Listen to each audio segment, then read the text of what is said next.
good when you are. Ready? Yeah, whenever. Almost. Yeah, go ahead. All right, everybody, let's go ahead and begin. Thank you all and good afternoon for attending our second College of Liberal Arts Faculty Colloquium of Fall 2024 semester. Thank you all for attending today's presentation. My name is Adam Sizemore and I'll be the moderator for today's talks, as well as the remaining ones in Fall 24 and Spring 25. So before I introduce Dr. Stacer, I'd like to make a couple comments, as I always do. We are recording this section and it will be uploaded to YouTube later. If you have any questions, we'll save that for the end. And then if you are a student here and need credit for attending, I have a sign-in sheet in the back. So make sure you do that. So without further delay, it's my pleasure to introduce today's speaker, Dr. Melissa Stacer, who is a professor of criminal justice and the director of the Masters of Arts in Criminal Justice program at USI. She has a bachelor's in criminal justice and sociology from Saginaw Valley State University and a master's degree and PhD in sociology from Purdue University. Her research largely focuses on prisons and incarcerated individuals, specifically incarcerated veterans, and she has also studied the impact of prison and jail tours on undergraduate student learning and understanding. Her recent scholarship can be found published in the American Journal of Criminal Justice, Victims and Offenders, Crime and Delinquency, and the Journal of Criminal Justice Education. The research she will present today is based on interviews she conducted with incarcerated veterans during her sabbatical in 2018. And without further ado, it's all yours. All right, thank you very much, and thanks for coming out today. So I mentioned, I see nothing on the screen in front of me, so I'm going to try not to look behind me too much. I will need to make sure that the slides are going ahead appropriately. So I want to just give a brief overview of what I'm going to do today. I will talk a little bit about incarcerated veterans, so a little overview. I'm also going to talk about the data itself. And so I did interviews with incarcerated veterans during my sabbatical. I have some completed work that I'm going to talk about. So this work has already become 2 published articles. And so one is on adaptation to prison and the other is on American Legion participation. So I'm going to talk about both of those. And then there's also quite a bit of in-progress work that's still happening. I will spend some time talking about the life course pathways work that I've been doing, and I'll just very briefly mention 2 other in-progress works, one on the use and knowledge of VA benefits, and strains before, during, and after service. So, to start, people join the military for a variety of reasons. Sometimes they're following in the footsteps of a family member. They may have a desire to serve the country. It can be a way to achieve socioeconomic stability. It can be a way to access education or job training. And so before I talk about veterans' involvement in the criminal justice system, I want to point out that joining the military and military service is for most people a significant experience that positively impacts their lives and improves their lives. It can be a pro-social turning point. It can lead to successful lives and careers. But as with any population, there's variability. And some veterans do face serious problems during and after their service, including things like mental health problems, substance use and misuse, increased rates of suicide, housing instability, and unfortunately criminality as well. So a lot of scholars and practitioners and policymakers have started looking at the needs of veterans as they are coming back into society from service. They may have many needs and face many difficulties, but what we're seeing is that when veterans enter the criminal justice system, that master status of offender or incarcerated person obscures the fact that they have served the country and that they also have status as a veteran. So military vets who become involved as offenders in the criminal justice system are called justice-involved veterans. And I am particularly interested in those justice-involved vets who become incarcerated. In a recent article, I argued that we have a need for more information about this particular population, not just on the justice-involved vets, but specifically those who are incarcerated. About 8% of incarcerated people have served previously in the military. That's about 107,000 people in our prisons and jails that also have that veteran status. So a lot of the work so far on justice involved veterans has really focused on this specialized court movement. So the formation of specialty courts like veteran treatment courts. These courts are really useful for help keeping veterans out of jails and prisons and connecting them with needed resources. But not all veterans qualify for veterans treatment courts. They're typically restricted to those who have less serious offending. So if a veteran is facing more serious charges, they're often not eligible for those veteran treatment courts. They get processed through the traditional criminal justice system, and because of their serious charges, they end up incarcerated, typically in a prison, given their level of offending. So if you're charged with something like homicide or assault or sex offending, and these are some of the charges that the men I interviewed were convicted of, you're just not eligible to stay in the community and to go through a veterans treatment court. So I am particularly interested in incarceration, and a number of years ago I became interested in veterans. I work with a research partner at IU Northwest. Her name is Monica Salinas-Saunders. And many years ago, I was a student at Purdue, and she was on a postdoc at Purdue University's Military Family Research Institute. And so we were both interested in incarceration, and that's sort of where this work on veterans originated. We are both sociology trained, and so our interest really is in institutions. And if you think about it, the military and the prison actually have a lot of similarities. In terms of closed environments, taking orders, wearing uniforms, living in close quarters with other people. So one of the first things we did was look at whether having military service impacted breaking prison rules. And we compared veterans and non-veterans. And so that was sort of the initial thing that got me interested in veterans. There's no difference, by the way. Military status did not impact whether or not people broke rules while they were in prison. But I became very interested in that lived experience of incarcerated veterans. And I wondered, what led these individuals from serving our country to serving time? So that's where it started. So to further understand the experience of incarcerated veterans, I conducted interviews with currently incarcerated men who had previously served in the US military. I did the interviews in August and September 2018. Got derailed a bit during COVID and back on track with doing some interesting analyses. So I interviewed 43 men, 24 were in a maximum security facility, 18 were in medium security, and the maximum security also has a minimum unit, so it's outside the fence. And there's one guy on my list, because he's technically at the same facility as the max, but he was in a minimum unit. So I wanted to point out he was not in a maximum security facility. He was in that minimum. The interviews, some were quite short. I had one that was only 21 minutes, but many of them were an hour or more in length. The longest was 107 minutes. Some of them were cut short because of restrictions on movement and specified movement times in the facility. So the interview guide that I had was based around this life course approach. I really wanted to understand this movement into the military, what happened then, when did they get out of the military, what happened then, and how did they end up in prison. So I started with this life course perspective. Let's get the whole thing. What happens from beginning to where they're at currently? My initial plan was to focus on these life course pathways. I wanted to find out, are there similar pathways that are taking these men into and out of the service and then into an incarcerated context? That was the original plan.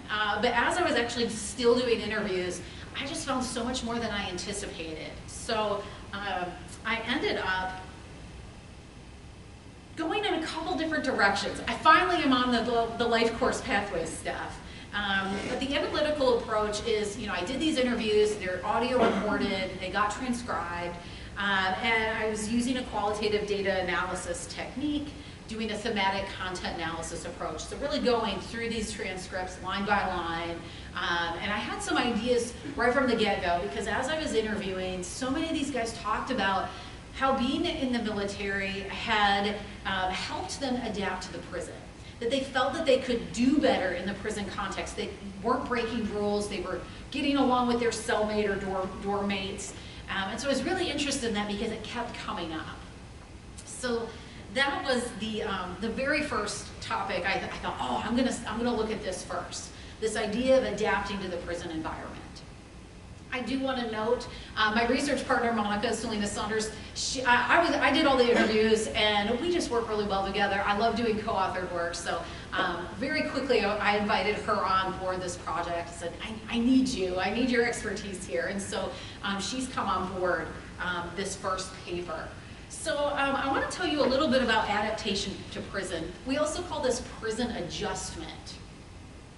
So this first theme that I was interested in while I was still interviewing was this idea of how do people adjust to the prison environment.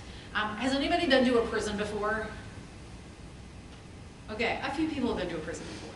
I take students to prison, and if you haven't been to one, it's really hard to imagine what it's really like to be there. So I was really interested, if you're going in as an incarcerated person and you know you're not getting out, it's a little different than if you're going on a tour of the facility, right? So I was really interested in how these men were adapting to the prison. There's actually 3 models, but there's 2 models that really frame the research on prison adjustment. And one is the idea of deprivation. This one has roots all the way back to a classic work from 1958, Gresham Sykes' Society of Captives. And his argument is that the prison is a very depriving experience, and all of the people who are incarcerated experience these deprivations or pains while they're in prison. And so that is negatively impacting people. You come in and you can't see your family, and you can't have all the stuff that you want. You don't get to keep your belongings. You don't get to do whatever you want all the time. You don't get to make decisions for yourself. And so for this perspective, those deprivations that people experience when they enter the prison context, those are things they need to learn how to cope with. So this deprivation model is the idea that how people deal with those deprivations is pretty similar. For the most part, you either figure it out or you're getting into a lot of trouble. The other model is the importation model. And this is the idea that we all have experiences that we bring with us to any environment that we enter. So if you're entering the prison facility as an incarcerated individual, you're bringing with you all of the experiences that you've had prior to that. And you also bring with you all of your demographic characteristics. So in this model, your pre-prison experiences really influence how you adapt to the prison. So people adapt differently depending on their experiences beforehand. What's interesting is in this model, typically the things people study are, did you use drugs before you came to prison? Were you involved in violence? Were you in a gang before you came to prison? So it's usually framed pretty negatively. Like, what bad experiences do you bring with you into the prison? And how do those things impact your adjustment to that environment? Well, I was really interested in the idea of something that's probably not a negative experience for most people, and indeed it wasn't. Military experience is a pre-prison experience that this group of men were bringing with them into the facility, and they really, they were very positive about their experience. This was a positive experience that was defining how they were able to adjust once they got into the prison. And this became very clear during the interviews, that serving in the military was beneficial to them as they entered the prison setting. So there were 5 themes that we found related to adaptation. So the first one is the idea of discipline and respect. About 40% of the interviewees talked about the discipline and respect that they learned during their military service as being crucial for how they were able to successfully adapt to the prison environment. So Drew says, it may sound strange, but I think it really prepared me for prison. It prepared me for prison because it gave me a sense of discipline. And that discipline impacted a variety of behaviors. How they interacted with other incarcerated people, how they interacted with staff like correctional officers, how one conducted himself in a shared cell or dormitory environment. So Dennis went on to say, military service, learns you to bite your tongue and to just walk on, keep your head down and your mouth shut. And so he used that experience of learning to sort of control himself when he got to the prison environment. This idea of discipline was extended to include things like endurance, inner strength, and confidence. Henry said, we try to hold ourselves to a higher standard, and he's referring to veterans, We are trying to hold ourselves to a higher standard. From what I've seen, a lot of the veterans stay out of, they get in less trouble in their prison systems. It's just, we're not gonna hold ourselves to act like a fool like a lot of these kids do. There was actually one interviewee who said he could just tell if people had served in the military or not, for both staff and other incarcerated people. And then finally, Seth expanded on this idea of discipline by saying, military service has taught me endurance. It's toughened me up emotionally for this. Had I not had that earlier experience in the military, this incarceration would have been a lot harder for me. It's given me some kind of inner strength that I can dig deep into and endure some of the crap I've had to put up with in here. So this idea of discipline and respect that they learned in one context served them really well in a prison environment that is pretty volatile, and they learned how to bite their tongue and to get along with others.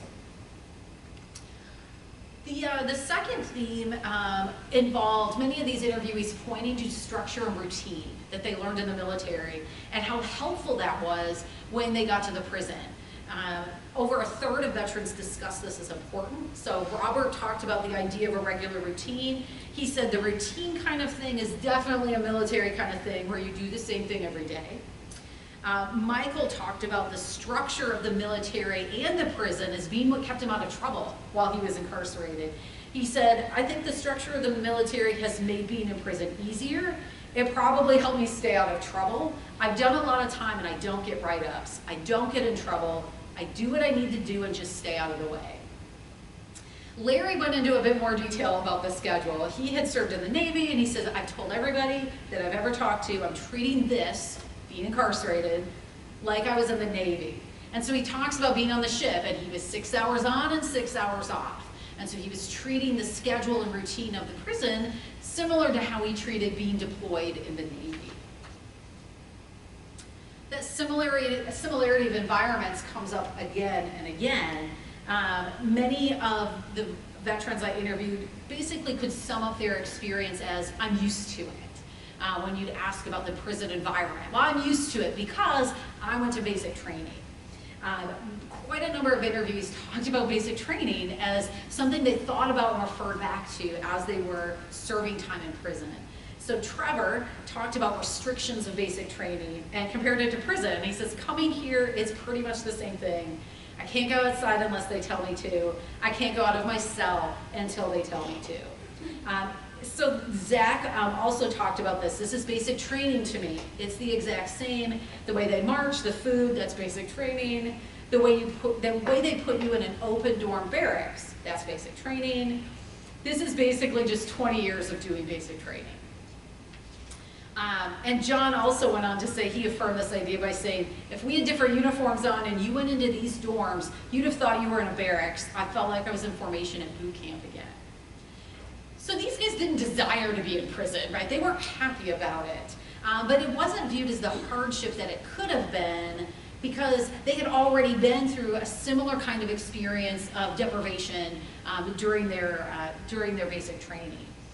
It wasn't unfamiliar to them to share a dorm. And these last couple guys were in the medium security facility where, there's 288 guys sharing a dorm, right? And so they were used to sharing they've got bunk beds, they're used to being in those spaces, they could refer back to being in basic training. Oops.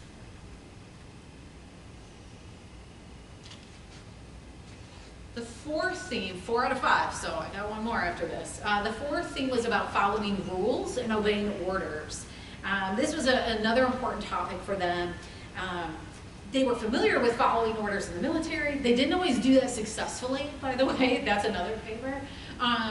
But they at least were familiar with the concept, right? And so about 20% of the interviewees talked about either the chain of command or following rules and how being exposed to that in the military made it easier for them to do it in prison. So Kent says, I think as far as discipline and listening, when a CO tells me to do something, I'm gonna have no problem doing it.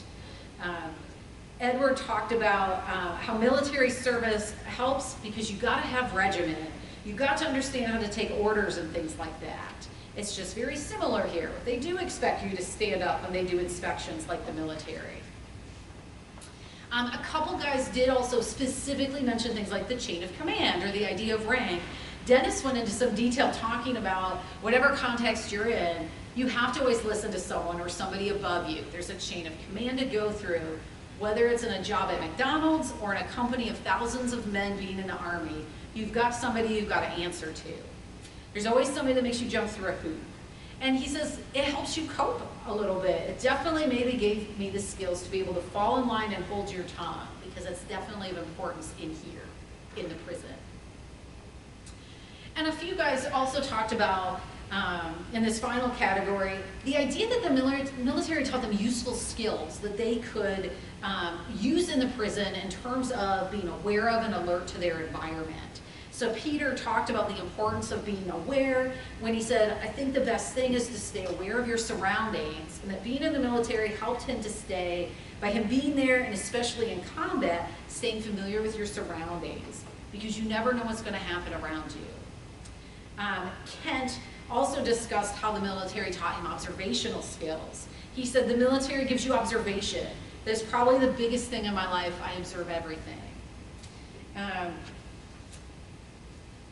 So for these guys, right, they didn't want to be in the prison, but they have unique strengths that other people don't have that they can use to do better in that prison environment.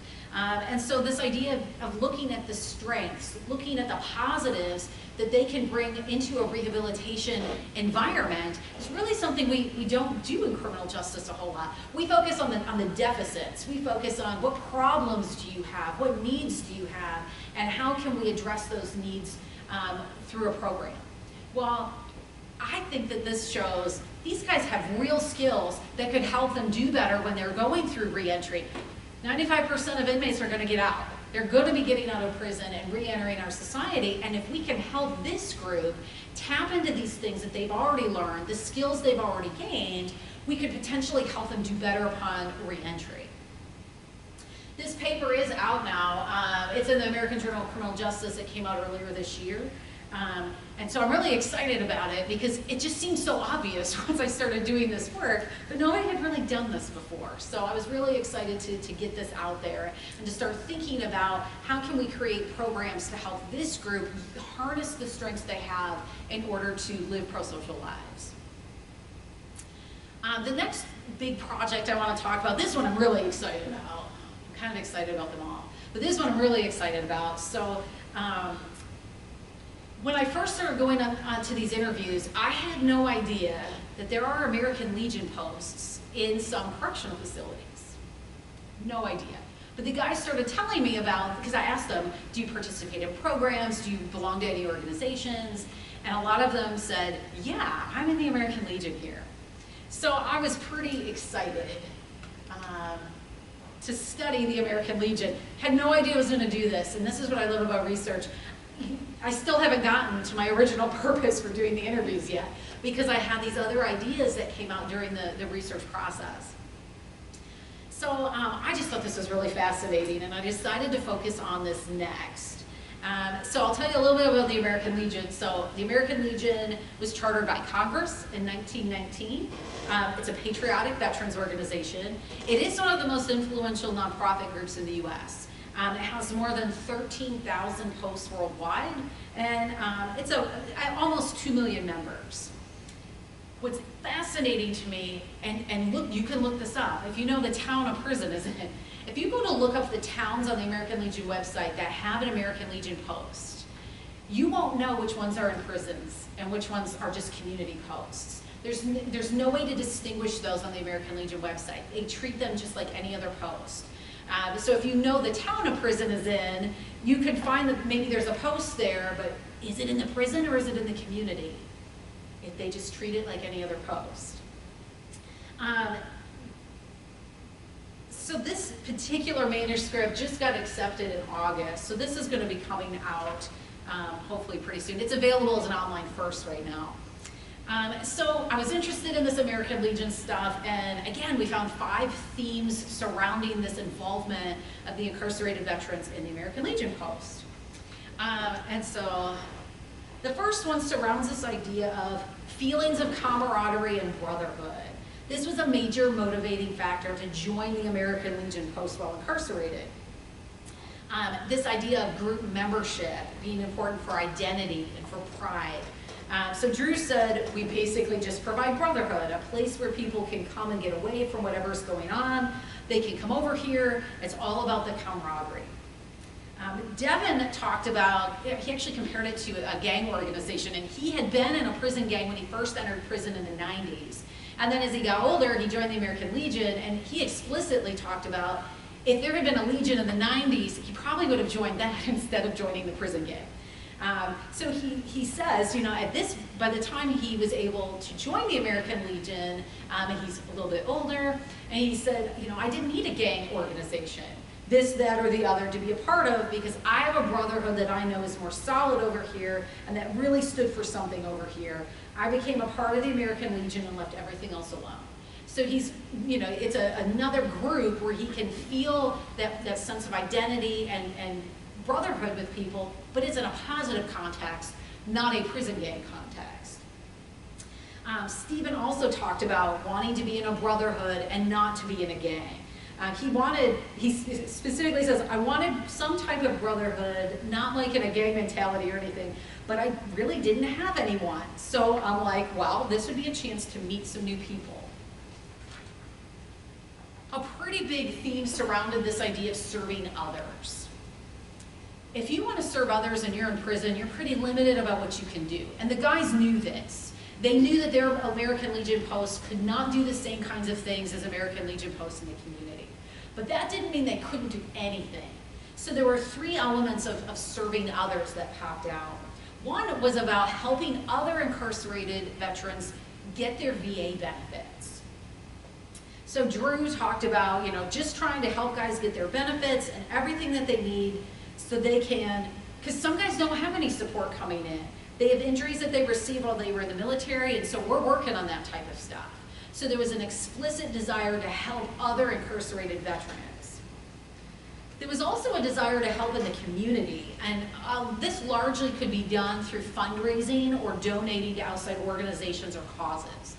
And some of these guys talked about, you know, if I was in the community, I could help homeless vets, I could do this or I could do that.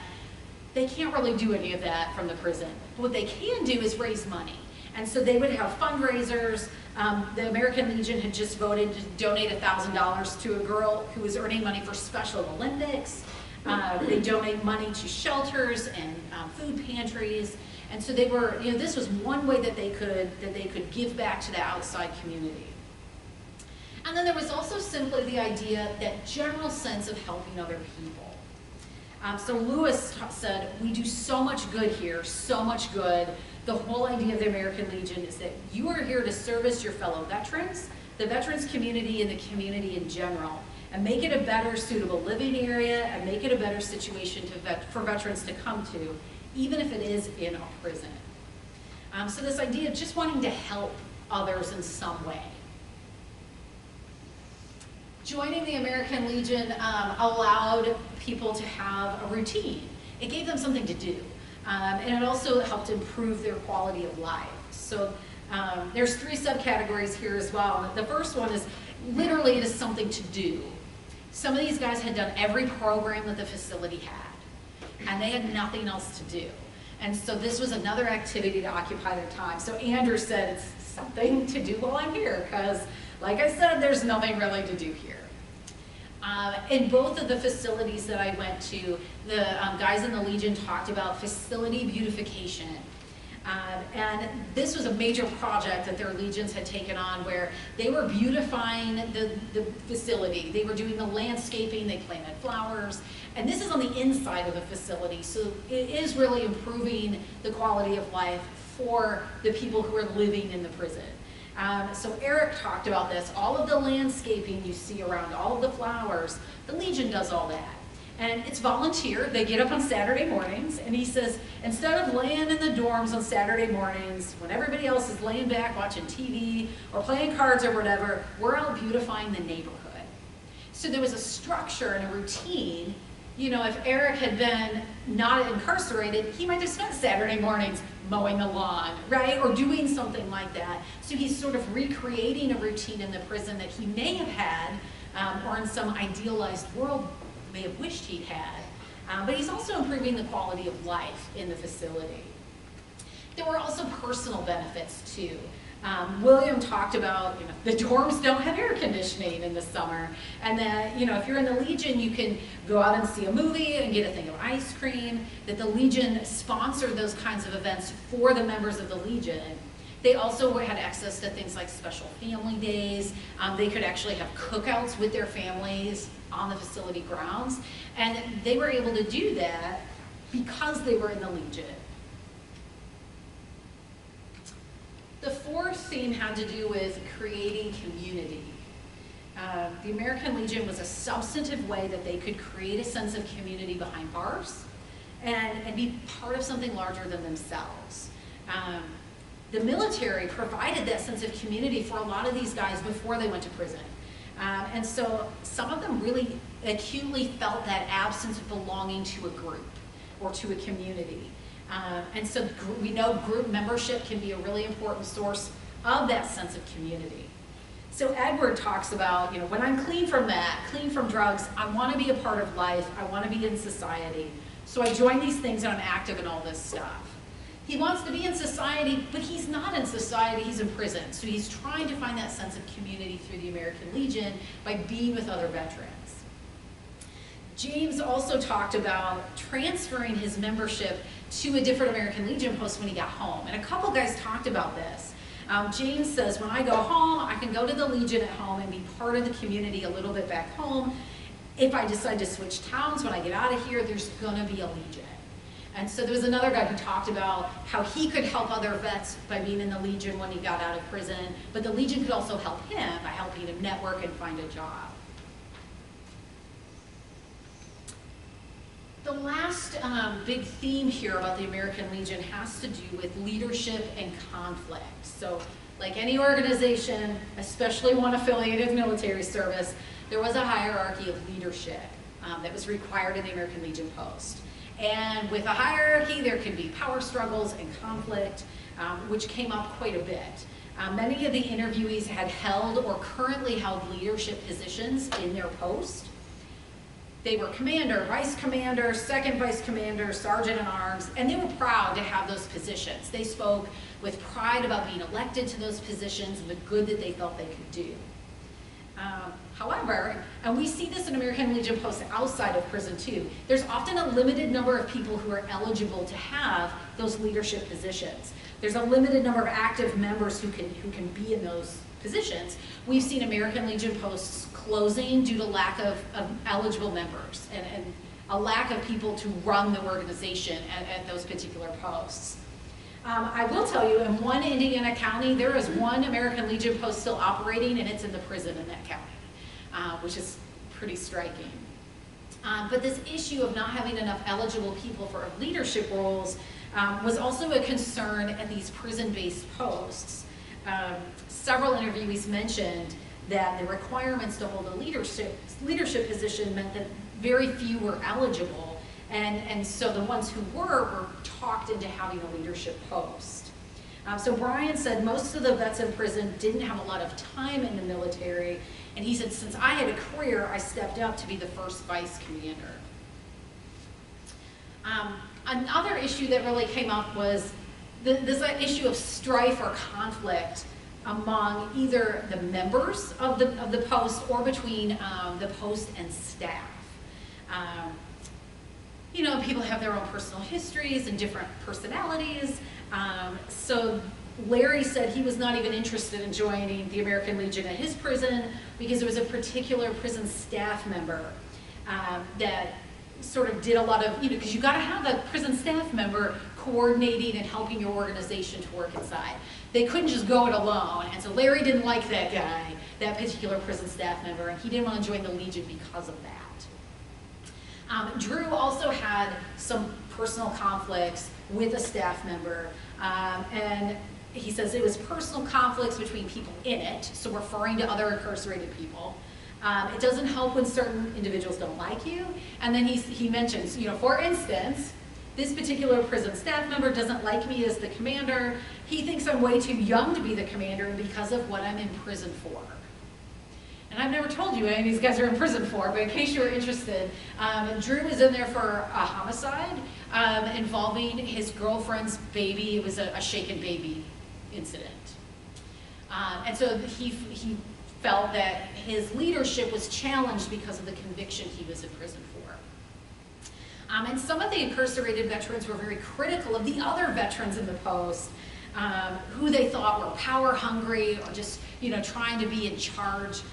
Seth said he wanted to be involved in the Legion and became involved because he wanted to do something good, but he had concerns too. And he said some of the guys, they're just small minds that just want to have a title. They just wanted to run around telling everybody their title. I'm like, I can do better than that. And so Seth was really upset about what he saw as small minds trying to wield some power. Even though they had some problems, these legions were doing really incredible work trying to stay connected, to have that sense of community. It was a way to help them combat the stigma of being incarcerated and to reclaim an identity that people had kind of forgotten about in their case. Some of the guys talked about they didn't even realize some other people in their prison were veterans. They never talked about it until they all showed up at the Legion meeting together. But it can create a sense of belonging, and it really can provide opportunities for them to become more community engaged. And that's the kind of thing we want to see when people get out of prison. We want them to take that engagement with their community, whatever community that is, and apply it to when they get out of prison as well.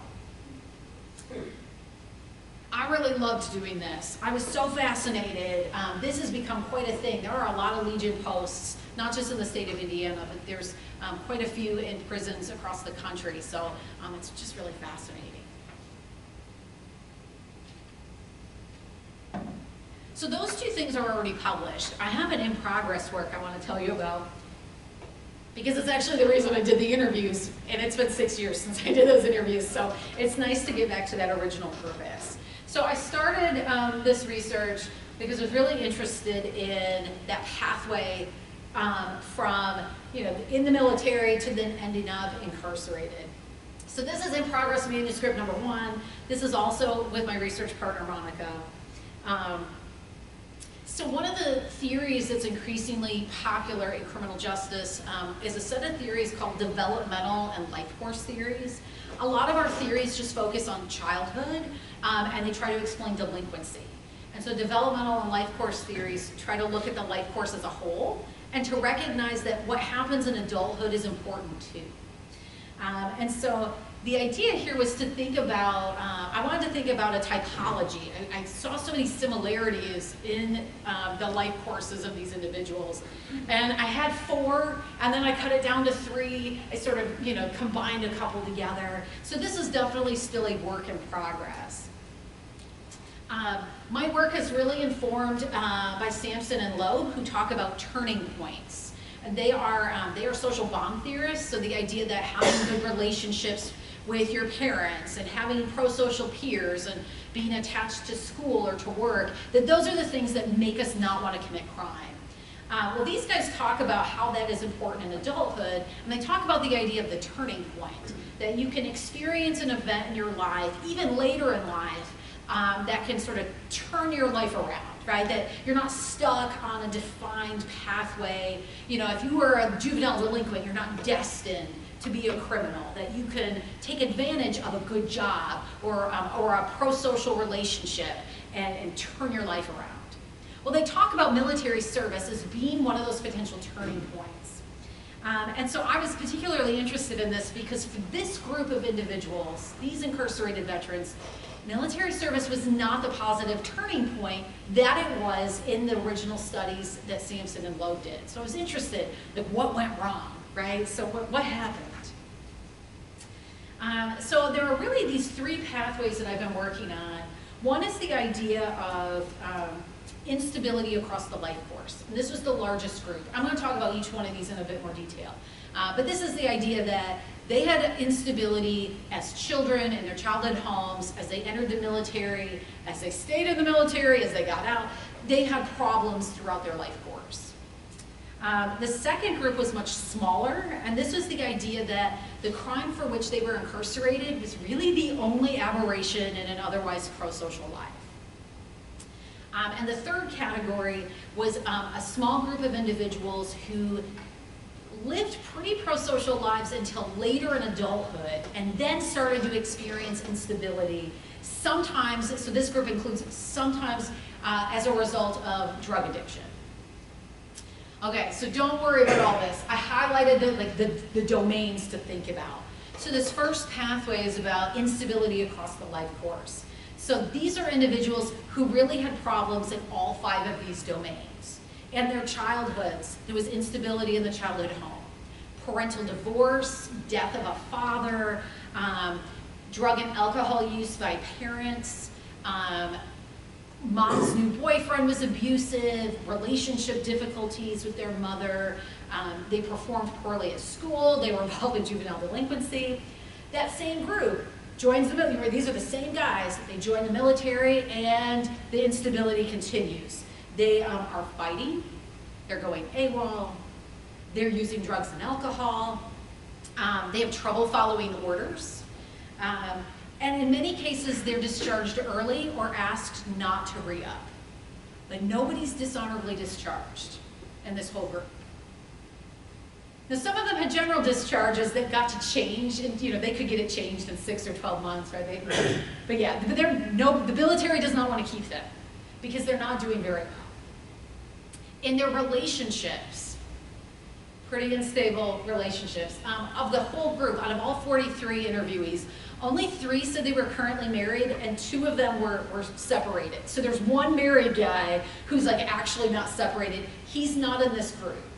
So divorce was incredibly common. There were guys reporting 3, 4, and 5 divorces in their lifetime. So a lot of marital instability. They're meeting partners through drug use. They're getting divorced because of drug use.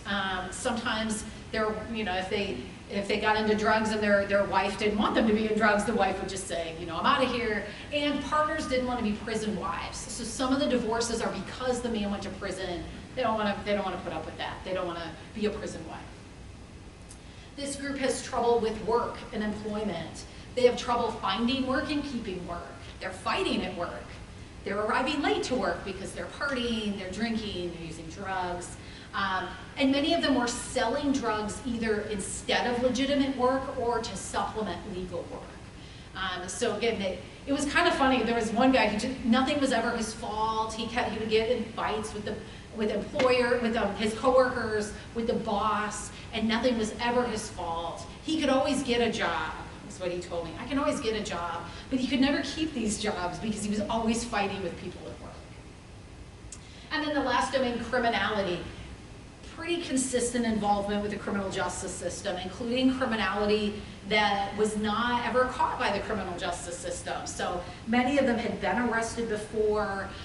There was a lot of illegal drug use, a lot of drinking and driving, and for some, a pretty lengthy criminal involvement. There were guys telling me about the 30 times they've been arrested, and so really a cycling in and out of the system.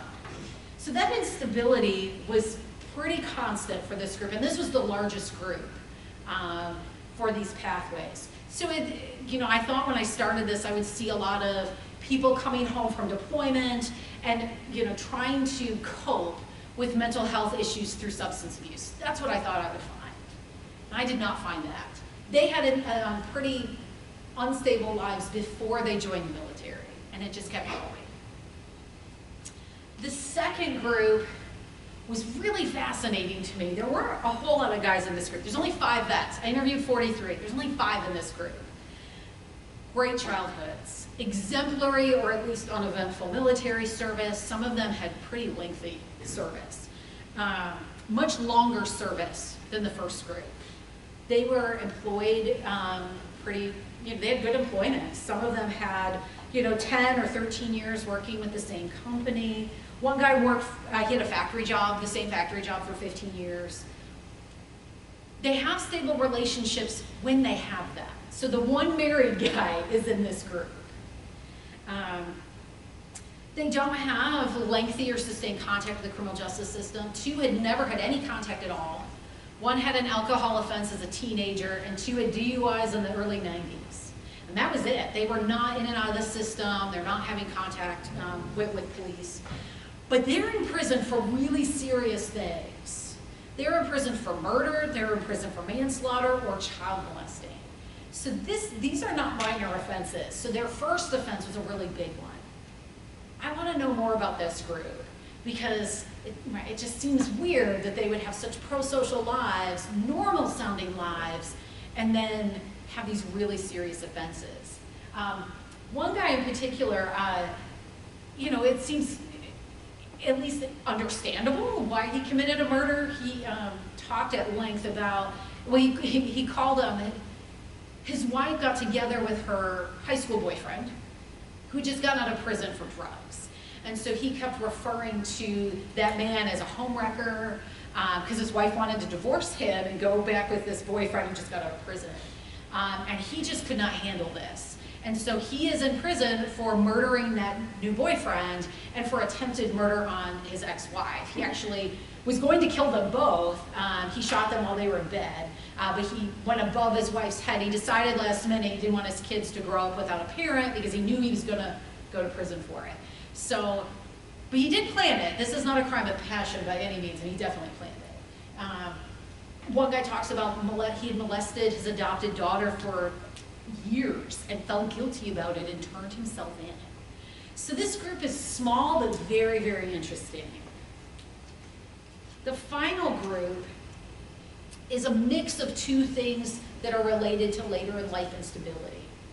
And really highlighting that what happens to you as an adult matters. We focus so much on what happens in childhood, which is important, but things that happen to you as an adult are important too. There was 2 smaller groups of men in this category. In the first group, there's 4 men who either hanging out with an antisocial peer group or having relationship difficulties led to later in life instability, and they eventually go to prison. So for one man, his friends were making more money selling drugs than he was making at his warehouse job, and so he started selling drugs too. Well, he's hanging out with some delinquent friends. Well, they were adults, so criminal friends. The other 3 had pretty significant relationship problems. One man talked about difficulties with his mother-in-law that led to his divorce and his entry into crime. And another said when he was deployed right after 9/11, and when he came home, and I quote, he said his wife changed from a church girl who's super strict to a porno-watching dominatrix, and that this caused significant relationship problems for him. The other group is a little bit bigger. There were 7 men who became addicted to drugs and alcohol, but later in life than you would expect. They were already out of the military, they had good childhoods, unremarkable military service, stable work, and their reasons for getting involved with drugs were interesting as well. Several it devolved from coping with the death of a loved one.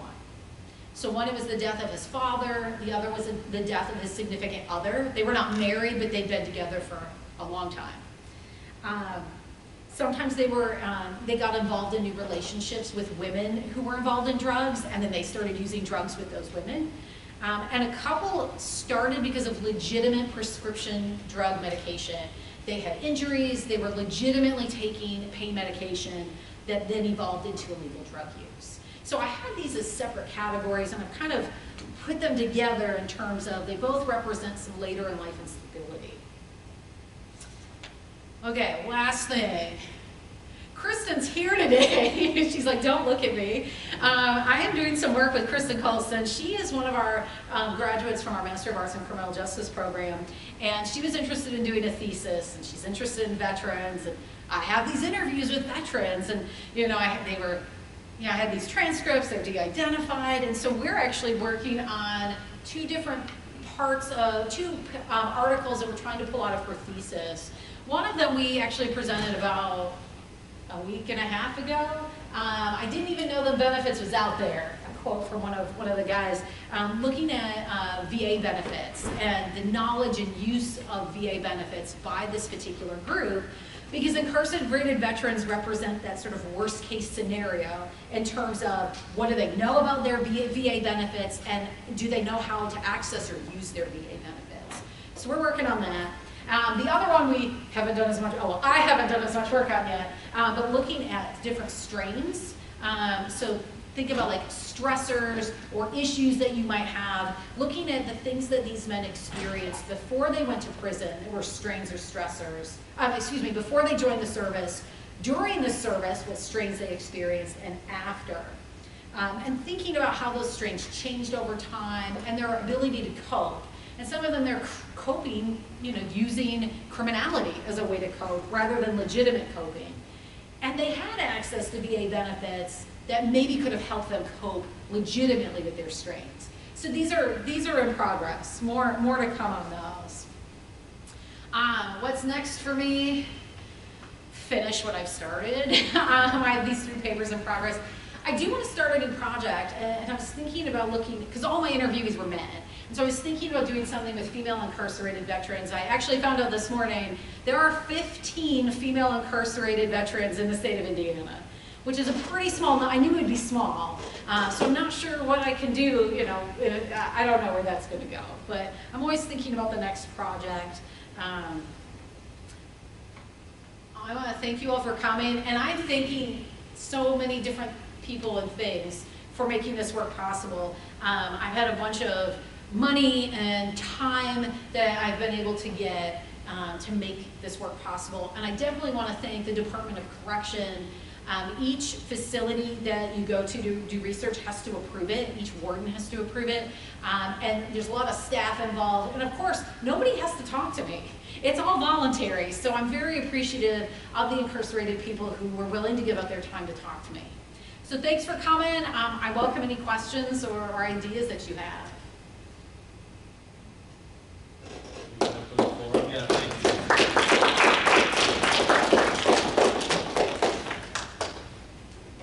Any questions?